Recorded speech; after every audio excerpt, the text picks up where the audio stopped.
One of the biggest stars in the UFC back in the octagon Saturday night in Salt Lake City, looking to do more work like that. Light heavyweight champ Alex Pereira set to defend his title against the 8th-ranked contender Rountree Jr. Pereira making his 3rd title defense and can set a record for shortest time between 3 UFC title defenses at 175 days. The dude doesn't get tired. He just fights. He's just like, if you want to line him up for another fight? Fine, UFC, I'll take it. What do you got for me? Here's a look at Poaton's last 5 fights. He fought in April and June of this year. Knocked out Jamal Hill in the first round, then knocked out Yuri Prochazka for a 2nd time in his career. Owns an 11-2 record, including 9 wins via knockout. And for more, welcome in CBS Sports combat analyst Brian Campbell. Alex Pereira making his 3rd title defense since April. It's really silly when you say it out loud. BC, what has Poaton meant to the UFC as he's become a household name? You know that 3-letter acronym, MVP, right? He's been the most valuable pay-per-view performer for them in a lot of ways, because since November, he's headlined the 3 biggest cards UFC has promoted, all in last-minute situations, and each time he came through with another knockout against a current or former champion. It's ridiculous at age 38, in just 3 years after being a kickboxing Hall of Famer and 2-division champion with Glory, he's come into MMA and just can't stop succeeding. And even that one big setback, the knockout loss to Israel Adesanya in the rematch, he went up in weight and won the light heavyweight title 5 months later. This guy is a rare breed.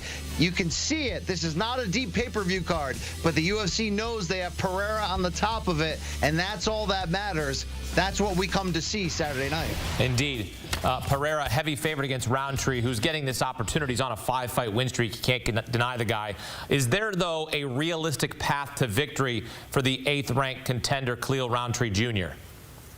Yeah, this is the old puncher's chance, without question, because there's certainly been an argument whether Rountree deserves this opportunity. Despite that 5-fight win streak, including 4 by knockout, he's only ranked 8th, doesn't have a victory over anybody in the top 10, and the number 2 ranked Magomed Ankalaev, a former title challenger, was really the one everyone thought would get next. Whether this was the UFC rewarding their most active and most valuable fighter or not, that doesn't change the fact that this will not be an easy fight for Pereira, even if he finished it early, because Rountree is an athletic knockout specialist. He's a veteran in this game. He was a average fighter when he got to the UFC, but he's really built on those skills, and he brings the ability to finish this fight with either hand. And even though Pereira is this gunslinger and this knockout artist, like I mentioned, we did see him get stopped 1 division below by Adesanya. It can happen. This is going to be a slugfest. Even though this isn't like the exact right opponent everybody would have wanted, Rountree's style alone and the threat that he brings is going to make this fun to see. I'm going to throw Pereira in a parlay because I'm not laying 520, so just throw a little 3-fighter parlay maybe. Here's a look at the main card at UFC 307, the co-main event, a title fight between 2 competitors from the 2013 Ultimate Fighter. UFC Women's Bantamweight champ Raquel Pennington clashing with former Bantamweight champ Juliana Pena. They were chirping at each other during the press conference, and you know who else had something to say? The 3rd-ranked contender in the division, Kayla Harrison. This is the difference between me and all of these girls. I come here and they complain she skipped the line, she's on steroids, it's not fair, she shouldn't do this, she shouldn't do that. If this was my division and I was the champion, I would say, come over and I'll show you who's champion.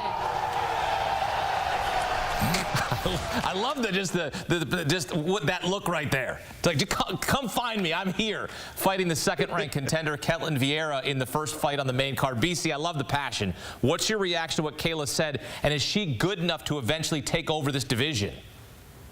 This is her division. It's waiting for her. It's just up to the UFC to finally give her that opportunity to fight for the title. Look, I thought it was going to be this card right here. When Harrison debuted, she rolled through former champion Holly Holm, finished her in the 2nd round, made a large statement. Let's remember, Kayla Harrison might not be known to every UFC fan when she signed, but everyone in the fight game knows her. 2-time Olympic gold medalist in judo, the greatest judoka in American history, a multi-time PFL champion.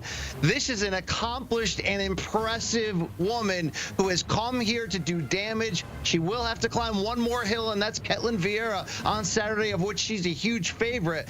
But ask any fan, Kayla's the reason why this division still has a pulse. It's been in its weakest times. Obviously, a much different time now than the Rousey era or the Amanda Nunes one, which followed. But if Kayla Harrison ends up becoming the next champion in this division after what happens here at UFC 307, her former teammate Amanda Nunes has basically said, I'm willing to come out of retirement to fight her. Ooh. They've got a beef from back in the day. It led Amanda to open up her own gym. I mean, that's a storyline. That's what this division needs. Give me some spice. Stir it up. Let's go. Inject it into our veins.